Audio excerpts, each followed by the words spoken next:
You might have heard about the Amber Grant, a popular small business grant for women, but you're not sure what it takes to apply. So this video will walk you through the Amber Grant system, show you how to write a strong grant proposal, and answer a common question: are Amber Grants legit? The Amber Grant is actually 6 grants. These grants range from a few $100s to $25,000, awarded monthly, quarterly, or once a year. There are also grants for specific business categories. You can submit a proposal anytime.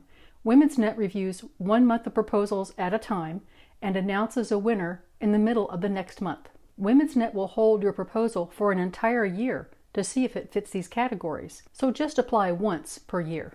There are 3 requirements to apply for an Amber Grant. 1. The business must be at least 50% women-owned. 2. The business must be in either the United States or Canada. 3. The person applying for the grant must be at least 18 years old. Let's walk through the Amber Grant proposal step by step. Name and email address, that's simple enough. Business name and URL are listed as optional, but I would advise you to answer both of them.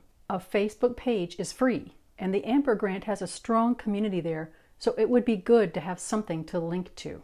First question, tell us about your business idea. This is actually 3 questions in one. Pro tip, start a new paragraph with each question.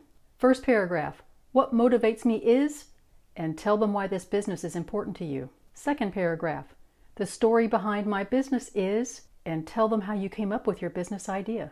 Third paragraph, my opportunities and challenges are, and tell them how the Amber Grant will help you meet the market demand. Second question, tell us what you would do with the money if awarded a grant.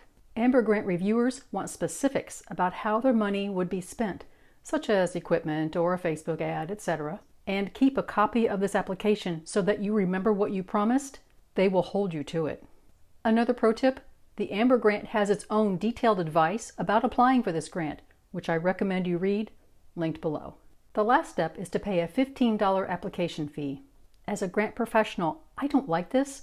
Most grants don't charge anything up front, and this is why sometimes people ask, are Amber Grants legit?